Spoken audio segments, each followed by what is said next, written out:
everybody, welcome back to another episode of Butterfly Soldiers. I feel like I'm gonna start calling you guys my fellow cocooners, you know? Anyway, this week's episode, we're gonna be talking about purpose. I did promise in an earlier episode that we were gonna get into it. Today's the day. We're gonna be talking about what is purpose, how do you find it, why do we need it, all things purpose. As you can see, we are in a different space today. We're in a new space for Butterfly Soldiers. I'm so excited about it. I will put up a cute little mini stories on my social media. Go ahead and go and check it out.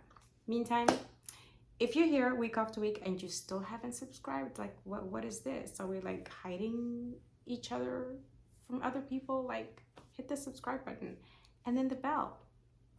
Let's get talking. I know. A lot of the questions that people do have around purpose is, I don't even know what my purpose is. I don't even know where to look for it. How do I even know if I've got one? Purpose is such a broad term and it covers so many different things. I think the best way is to simplify it and go back to the little step-by-step things that it's going to take you to where you need to be. And I believe one of the first things to know where your purpose is, or even at least in the ballpark, is to understand your gifts. Do you know that the gifts that we've been given with by God are specifically honed for the actual purpose that He has for you? And I'll tell you why I think that.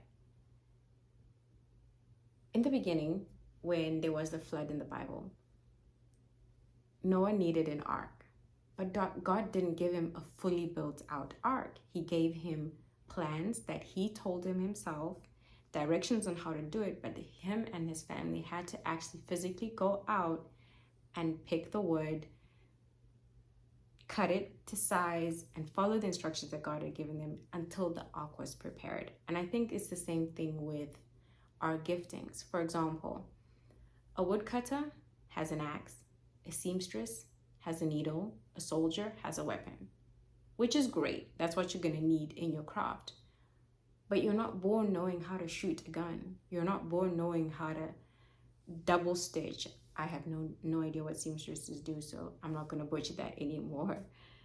But you learn how to do the skill. So having a passion for something, having something that sets your soul on fire, gives you in a direction of what your gifting actually is, but you still have to do the work to perfect that skill.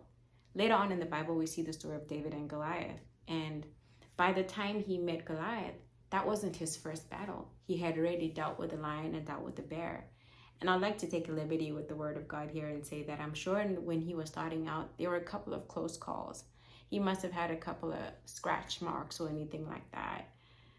But Goliath wasn't his first. And by the time he got to Goliath, he had so honed, number one, his idea of his God because of the things he had been through. And number two, his precision in using that slingshot. I don't think that was the first time he'd ever done it. Why was he able to hit it front and center? I think it was the time that he took perfecting that skill.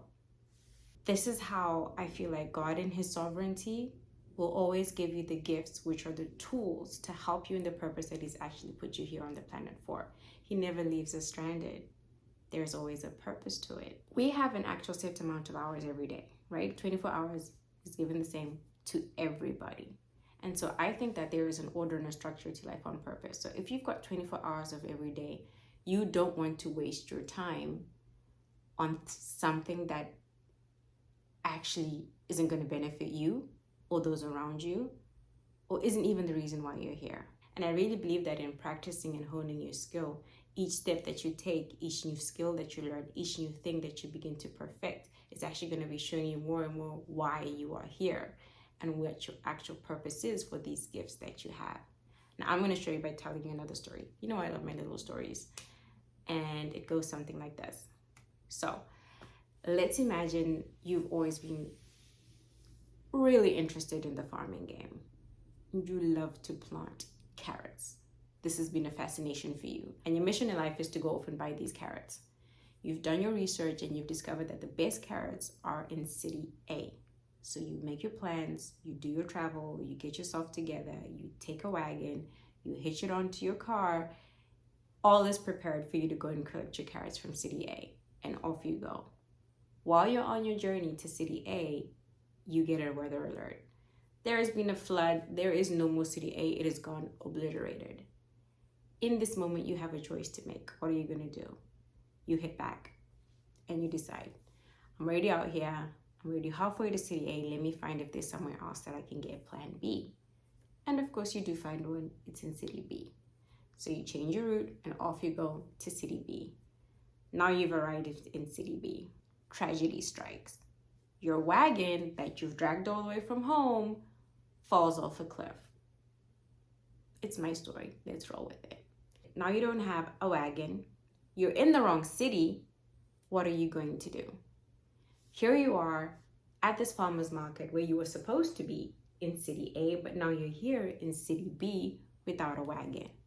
And as you look around, you notice that there's somebody actually trying to load their carrots that they bought into their wagon, but they're doing it all wrong. Could be the order that they're stacking it in. It could be the way that the crates are laying. However it is, you know better. So you in your kind heart, you go over and you offer assistance. You help this person so well, they're so grateful that they pay you for helping you load their wagon of carrots. Unbeknownst to you, somebody else is paying attention and watching, and they see you doing it, and then they ask you to do the same thing. Before you know it, all that panic and worry that said I was supposed to be in city A, I needed to have a wagon, this was going to be all of the money that I needed. There's something else that's there for you to do. It's still to do with carrots, but it wasn't what you initially set out to do. And I think that that's the way that purpose works, and that's the way that it is when you follow your giftings and you follow the things that you're passionate about. It's eventually going to lead you to what you're actually supposed to do. The trip to finding your purpose or the trip to your end goal never really looks like this. This is what we look at. I've seen a meme, something like that. It says, this is what you think your trip to success, I believe it was. But I think it's the same with discovering your purpose and how to get there, even after you've known what it is. It kind of looks like this. It kind of looks like change plans. It looks like disaster strikes. It looks like panic. It looks like worry. It looks like fear. But each and every step is actually getting you to the ultimate goal of not wasting each and every 24 hours that we've been given here by doing things that really at the end of the day leave no impact, leave no legacy, don't fulfill your soul, and then we're gone. So at the end of the day, if we look at the story, was that a waste? That whole thing? Do we hate the fact that we thought we heard wrong to go to city A, ended up being in city B? Not at all. I think we actually learned a few very key things in the process. First of all, you learned planning. You had an idea, you planned it, and you executed it. You learned preparation.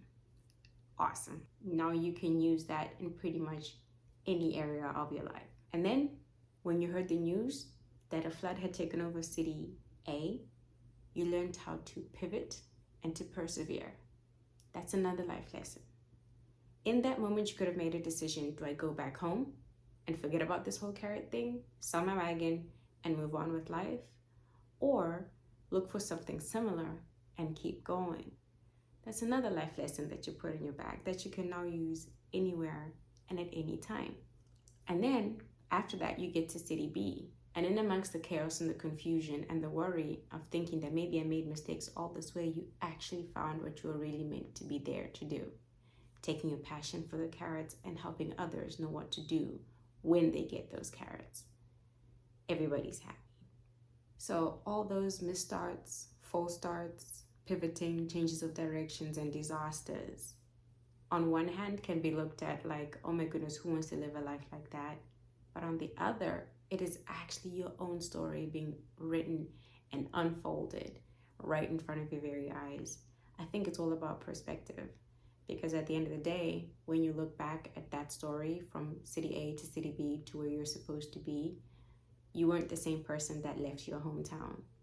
And by the time you got to city B, you had grown and matured, and you have discovered what you were there for. It's worth the journey, I think. Okay, so I'm gonna put my big sister hat on, which is what I do have right now, and we're gonna talk relationships. Don't argue with me, argue with your mother. This is my opinion. I love you. I want to talk about relationships for people who want to get into a relationship long term. I'm not talking about short term plays that I mean, who wants to do that anyway? But if that is for you, hey, not knocking on your hustle, but right now I want to talk to those who are interested in long-term relationships and why purpose is quintessential in the process of getting to that point. Now, have you ever been in a relationship and you've got confusion? Right? I mean, Facebook even has that status that says it's complicated. I think it's complicated just means confusion. Relationships aren't confused. People are confused. And so if there is any amount of why are we here, where are we going, all of those kind of situations, the confusion is there because of the people that are involved. There are many reasons there could be confusion, and I can't even begin to know all of them. I just want to talk about one possible reason for confusion, and that is purpose. If the two people involved do not have a clear idea of their individual purposes, which will then lead to a combined purpose, that could be a reason for confusion. I'll explain a little bit more. Now, this is not going to be based on a message from women to men. No, this is gender neutral. It is for all sexes involved. You know, there's a thing that was going around about why do you want to ask somebody their 5-year plan, or why do you want to do all of that kind of thing? You know, there was a lot of negative connotations on that. I don't think it's a negative question. And listen, this is my opinion. Argue with your dog. But I think if you don't have a plan, if you don't have an actual plan for your own individual life, you have no business bringing somebody into your life to join your confusion. I said what I said. I'm going to tell you why. That question of what is your plan in the next however many couple of years is not for the faint-hearted, and it's for the focused. It's not for the immature, it's for the mature. I'm an old-fashioned girl. And as an old-fashioned girl, we have a tendency to say we want a man in our lives who is actually leading. But how do I know that you're actually leading if I've never had to lead my own life? If I've never had to actually structure a 2-year plan for myself and actively pursued it, or a 5-year plan or a 10-year plan, how do I know whether actually you know what you're doing? So if I've never experienced it for myself and done the work, I have no right to ask that of somebody else. So I'm saying all of this to say that in getting in a relationship with somebody, there's a lot of background work that needs to be done for the long-term relationship. And one of them is figuring out your purpose. From our story, your purpose is to do with carrots. Whether you are loading them, you're putting them on there, you are teaching others how to do it, and somebody else's is nuclear warfare. The two cannot walk together. And so it is so important that two people getting into a relationship or into any sort of situation get into it with an understanding of why they're actually there.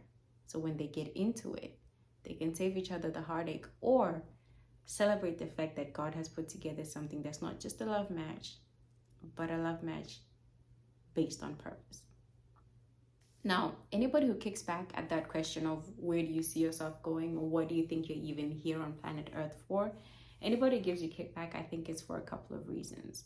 The first one is that this person has never actually stuck to something long enough past the point of first confusion or uncomfortability. So in our story, that kind of person would have been the one to make the idea of going to city A and maybe even have taken a step towards it, but the minute that they heard about the flood, turned around and said that this isn't it.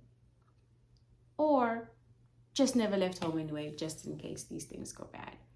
Now, somebody like that, who's either never thought about it or has never stuck to something long enough, does not have the characteristics that is necessary for a long-term relationship. A long-term relationship takes stickability.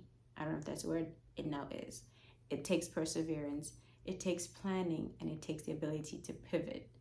How do you know if that's being done if you've never done it in your own individual lives? That's why I say it's important to have a personal purpose that you have actually actively been pursuing. That way that your joint purpose will now be able to work together. It doesn't take it can't work on just one being able to do it and the other slacking. That's going to make this one spin around their wheels all day, doing nothing, going nowhere, and we end up in the same problem again. I know that was a little bit much, but really don't argue with me. Argue with your cat or your dog or anybody else. That was my opinion. I love you though. Now, based on our story with the carrots, we all know no plan is going to be set in stone. Also, because for those of us that are Christians, God is directing our steps. And those of us who've walked with God long enough have learned that. I really honestly thought I was going south, and God turned me around and said, yeah, cute idea. You're supposed to be going completely different. So having a plan doesn't mean that this plan has to be set in stone. Having a plan is an attitude. I think it's a frame of mind. Being able to say that in 2 years, this is what I'd like to see. In 5 years, this is what I'd like to see. In 10 years, like this is what I like to see. It shows consistency and the ability to plan ahead. Now, imagine if you're taking an Uber ride and you get into this Uber and the driver doesn't even ask you where you want to go. And you don't know where you want to go. So all you're doing is running around, rolling through the streets, who knows what, wasting gas, and your meter's running. At the end of the day, you've wasted time and you've wasted money. If we're like that about taking a ride share, why aren't we like that about our lives? I'd like to put a little something here as your big sis that just might come across a little bit harsh, but any person that will tell you that it's unnecessary to have a plan, or I don't have one that I can show you, is either going to end up being a liability in your life, or they've already become a liability in your life, or they've never actually sat down and planned something. Planning something is going to be guaranteed to be followed with failure. Failure is not a bad thing. Failure is actually proof that you're trying to do something. And how do you learn unless you failed something? How do you even know that the direction you're going in needs to be perfected? I need to get better at this skill. This isn't really what I thought about if you haven't failed. Now, I'm going to put in a disclaimer here. I am 38 and I have reset and restarted my life at least 4 major times, of which of those 4, 3 of them were in different countries over the world. So I know what it is to reset and restart from absolutely nothing to rebuild again. So it's not about meeting somebody at another stage of life and it's like, why are you only resetting about a year ago? Life is not pretty and we've all seen it, and life is not a fairy tale. In that there are many times that you have to press reset and restart over and over and over again. What you're looking for is the fact that somebody has a plan, has a goal, is working towards somebody. That is the kind of person that you either want to invite into your car or be invited into their car because they have some sort of a direction. Now, without it, what are we doing? Hence comes the confusion. Now, if you've decided you're going to go to city A to go look for your carrots, and the person that you want to do life together with has decided that they're off also maybe to city F and they're interested in building, God is so gracious and life is so amazing that there will come a time when you were supposed to go to city A, you ended up in city B because of a flood. He was meant to have gone to city F and ended up in city B because he couldn't find any wood. Now he's building wagons and you're helping load. Simple example, but that's just the way life will go. At the end of the day, when those two purposes come together, they're not in conflict and they complement each other. And then therefore, you're now in a position where you can make a plan to do life with somebody who actually has an idea of what they're doing. If you've no idea whether you want to be growing the carrots, packing the things, doing the wagons, you have no idea what you're going to be doing, take that time and energy to focus on your own decisions, on what you're actually here to do. Else, how are you going to know the tools that are required from the person that you're living life with? This is what I believe. When God brings 2 people together, or purpose brings 2 people together, each individual has been gifted and graced with the tools to actually help themselves and the person that they're in with. Purpose Purpose gives a unity of thought. Purpose is the reason why grace is always extended. Purpose is the reason why the energy and the effort that it takes to keep a long-term relationship doesn't become so difficult anymore, because you have a purpose to be together. Love grows in those kind of situations. Now, the whole fact about, yeah, but you should be attracted to the person you're with, of course. How else do you know that there is something over here with this person? But I'm saying that that's not the only reason that a relationship can be said to be successful and that's going to work. I'm sure I've given you enough to think about. So I'll just leave you with the final thought that when it comes to relationships and the person you are talking to does not have a track record of having pursued some sort of a purpose and some sort of passion, even better with stories of the ones that didn't work and what they did to change their mind, I would just leave you the thought to be wary.